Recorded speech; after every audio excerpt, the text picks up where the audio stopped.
Chapter 31. Chapter 31. He won the fight. Beat both the Molten Man and the Sandman. With all of the odds against him, he had somehow managed to come out on top. So then why did it feel as though he had just lost? After leaving Mary Jane's apartment, Peter had told Happy that he needed to swing through the city to let off some steam. It was with great reluctance that Happy let him go, but only with a warning that he was going to call Tony and tell him all that he knew of what happened tonight. Expect a call, kid. He's going to want more details. Peter had reluctantly agreed, but only so that Happy would let him go. But as he thought on the impending call that would come, Peter felt an ice-cold dread at having to relive the memories of the night. The truth was, Peter wasn't quite sure what happened tonight. One moment, he was webbing up Mark Watson. And then the next. He was outside on the ground. He really couldn't make sense of it. How had he managed to get outside? As he swung, his mind came up with a few theories. It was a great distraction tactic that served to occupy his mind away from the memory of Mary Jane crying in his arms. He shook his head and focused. The one theory that he paused at was that perhaps it was due to his spider sense that he got out of the burning building while unconscious. It kinda creeped him out if that were true.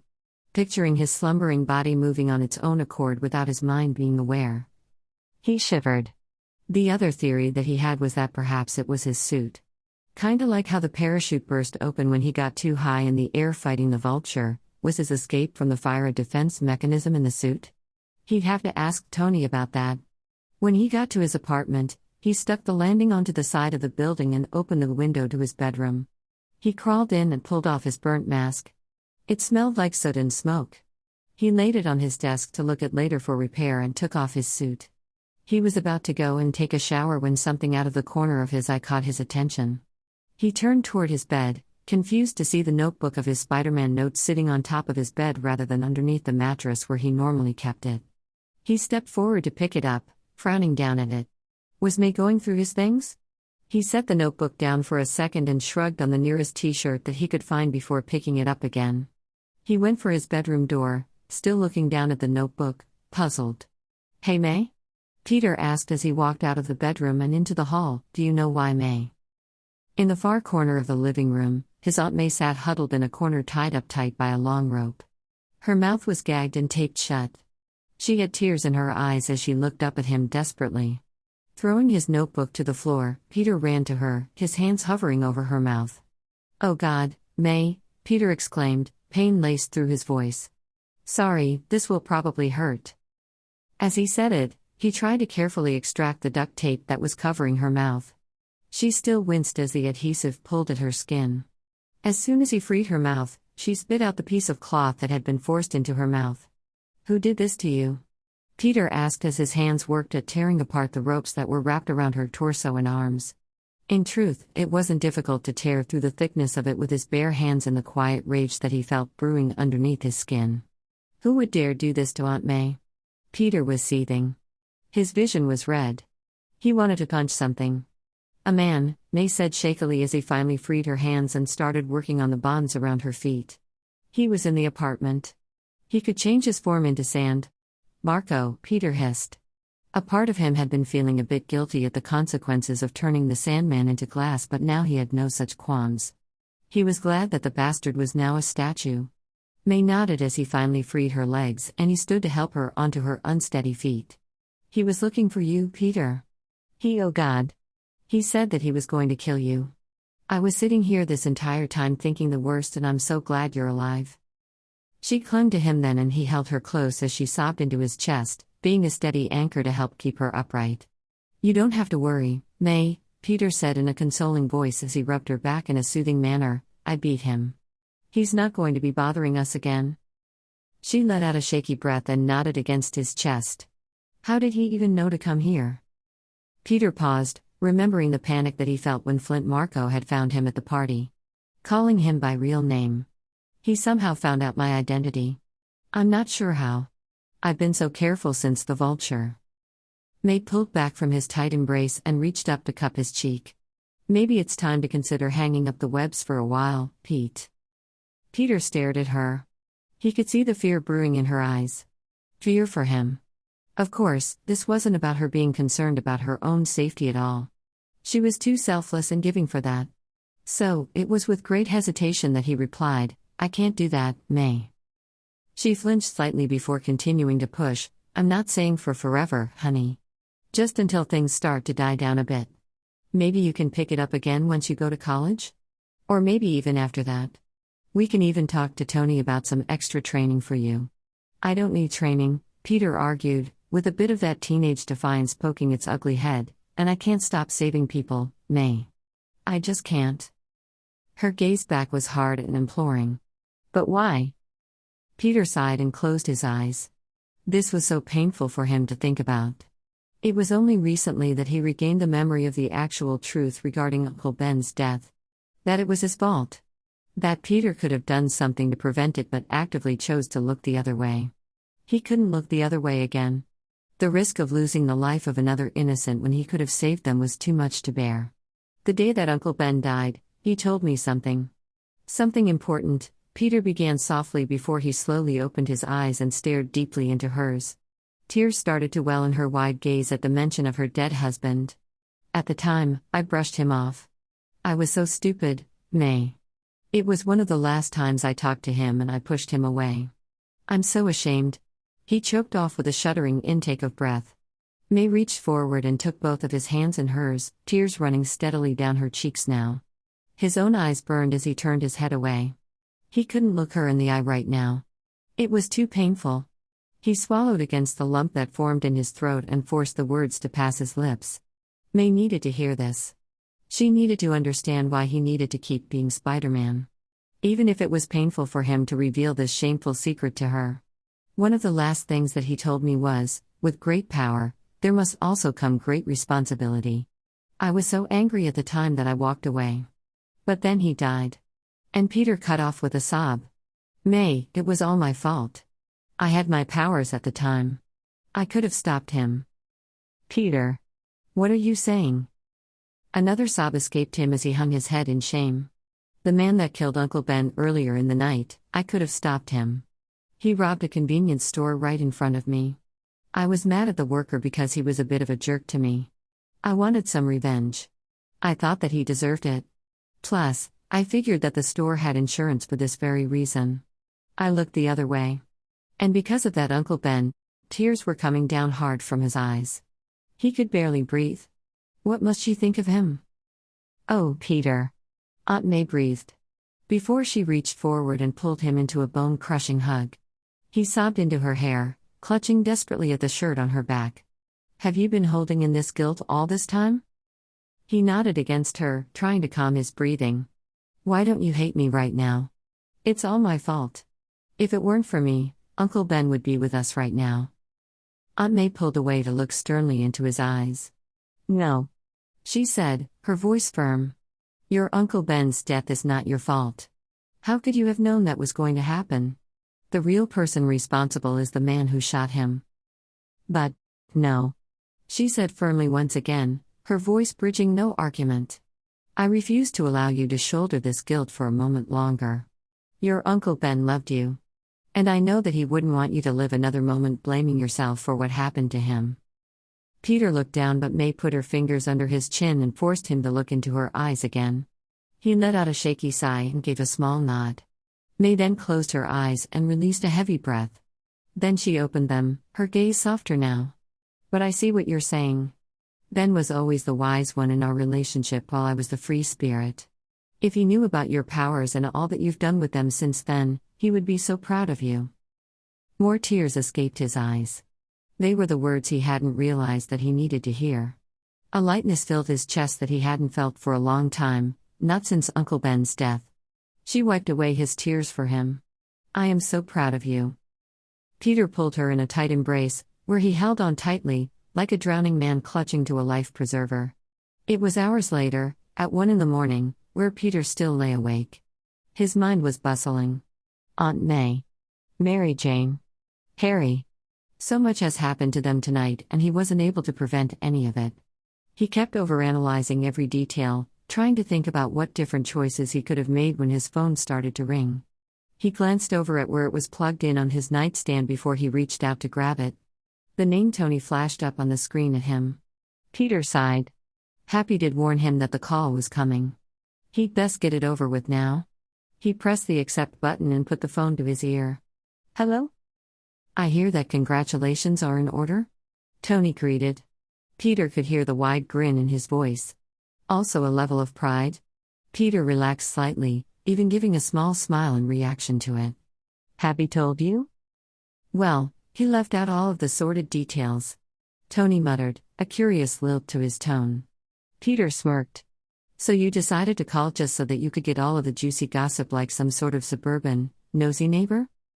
Tony released a laugh and Peter lightened a bit at the sound of it. Why had he been dreading this call, exactly? Brat. Peter chuckled. Hey, now. You want to hear what happened or not? Dish. So Peter told him, relaying all of the details as best as he could remember them. There were some parts where he hesitated, hating to relive certain memories of the night, but he trudged through it. His desire for Tony to know the whole picture outweighing his hesitancy. Sorry, kid, Tony said, amusing tone to his voice, it must have been your spider sense that got you out of the building. Because it wasn't anything that I'd built in the suit. Interesting. And creepy. It actually is, Tony supplied, hearing the slight revulsion in Peter's voice at the thought of his body moving around like some lifeless puppet. Peter decided to change the subject. Did Mark Watson and Flint Marco get picked up from Harry's house? He asked, needing it confirmed for his own peace of mind. Oh yes, Tony said, with that hint of pride creeping back into his voice. Something inside of Peter glowed at the unspoken praise. Interesting case about Marco. It was smart of you to use both of their strengths against the other. Turning a sandman into glass? Brilliant. But just so you know, they analyzed Marco at the Raft prison. They think that he's still alive. What? Peter exclaimed before he winced and looked over at his closed door. Aunt May already had a rough night. He hoped that he didn't just wake her when she needed her rest. How is that even possible? He turned into a statue. The theory is that the Sandman doesn't need any of the basic functions to keep on living. Eating, sleeping, drinking, and also breathing? Tony's voice sounded fascinated, but Peter felt sick to his stomach. There isn't a chance that he will regain his mobility, will he? He asked, his voice conveying that he was dreading the worst.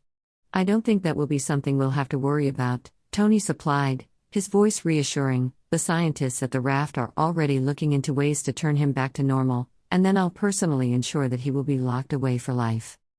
Peter released the breath that he had been holding. He didn't think that he could handle it if Flint Marco walked the streets again, where he knew his identity and could go after Aunt May again. So? How was the date? Tony mused, a smile in his voice again. Peter groaned.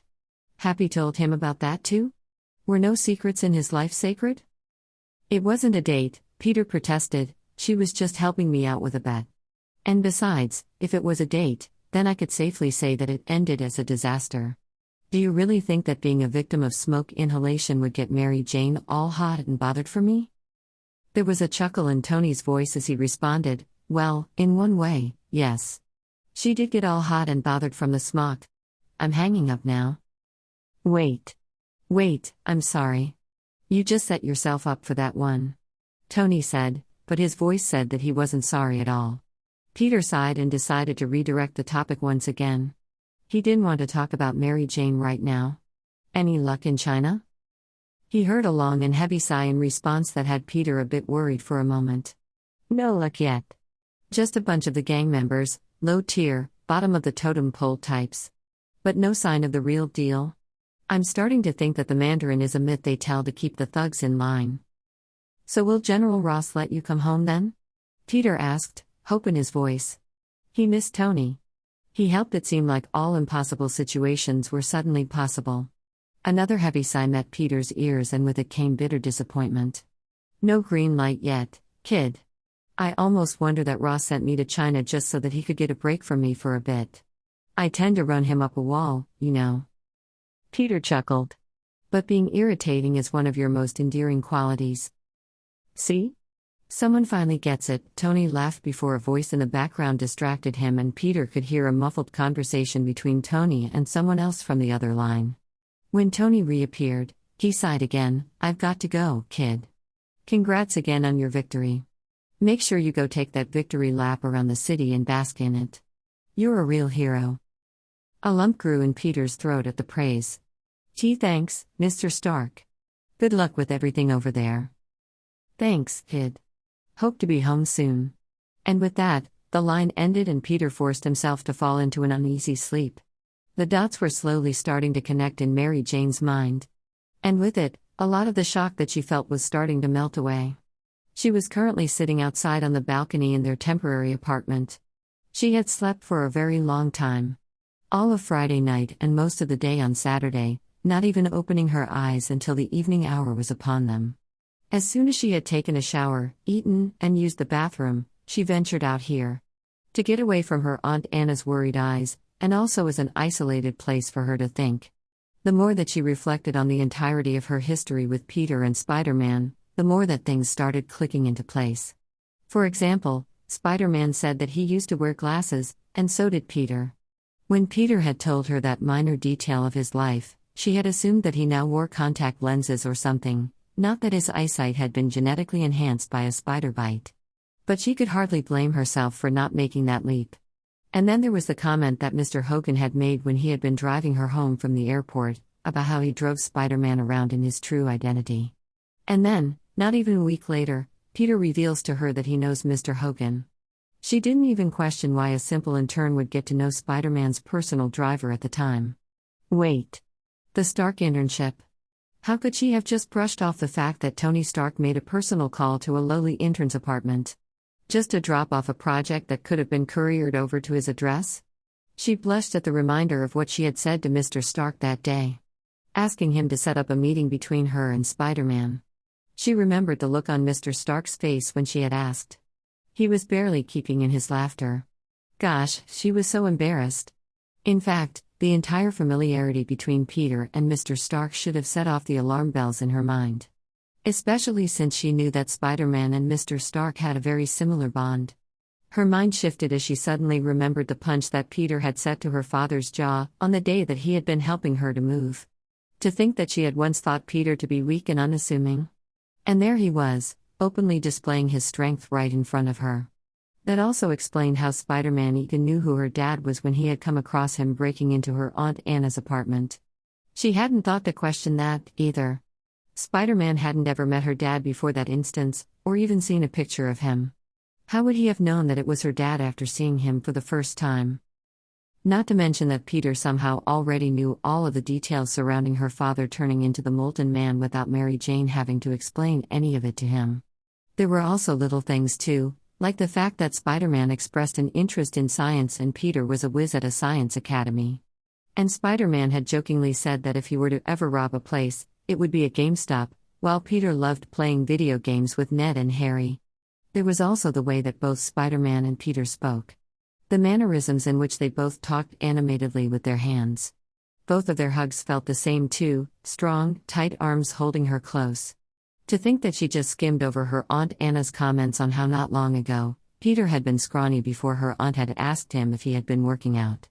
The flip that he did to avoid the ricocheting bottle cap that first night that she came over to his apartment also came to mind.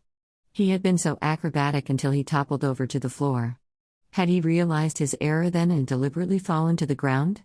Both of their ages aligned after Spider-Man confirmed her suspicions that he was around her age. The signs were really all there. Right in front of her face. She had just been too blind to see it. But then, she had come to find that when it came to Peter Parker, she was virtually clueless in trying to figure him out. A memory flashed in her mind of the day that she met him as Peter Parker for the first time. When he had opened the door and saw her standing there, he had gaped at her with wide eyes and wouldn't stop staring. She had mistakenly assumed that he was just like every other guy who drooled after her, which is what sparked her teasing comment about him hitting the jackpot. She groaned at the now embarrassing memory. He hadn't been gaping to ogle at her. Not at all. He had just been shocked to see her again so soon after brushing her off as Spider-Man earlier about potentially never seeing one another again. And here she thought that she had been rejected by two different guys when really, she had been rejected by the same guy twice. Mary Jane slumped, her eyes drifting over to the spot where she confessed her feelings toward Spider-Man on this very balcony and where he had soundly refused her. His rejection was taking on a whole new light when she added the aspect of Peter to it. Peter had outright told her that he wanted to be friends. It was obvious to her now that he had just been trying to let her down easy as Spider-Man when he told her that he just needed time to think. Mary Jane bowed her head and covered her face with her hands, trying not to get emotional. She hated the fact that she was constantly crying these days. She hated to cry. She rarely ever did it before. She was Mary Jane Watson, damn it. Mary Jane froze. Lifted her head and blinked. She was Mary Jane Watson. Being a sobbing mess of a girl and bending over backward just accepting things as though they were out of her control just wasn't her style. Not at all. I make my own fate, remember? She asked herself as a slow grin started to formulate on her features. Peter may have told her that he wanted to be friends. Spider-Man may have told her that he needed time while actually rejecting her. But Mary Jane was nothing if not patient. And she could be very persuasive if need be. She couldn't do anything about his Spider-Man persona, she could only guess at when she would see Peter dressed up like that again. But Peter? She could try and change his mind. Show them that they could be good together if he only gave them a shot. She really didn't have much to lose. In the end, it was up to Peter on whether he wanted to be with her or not. But that didn't mean that Mary Jane wouldn't use all of the tools in her utility belt to show him exactly what it was that he was missing. Hold on, Peter Parker. Because I'm coming for you. Yeah, girl. Go get your man.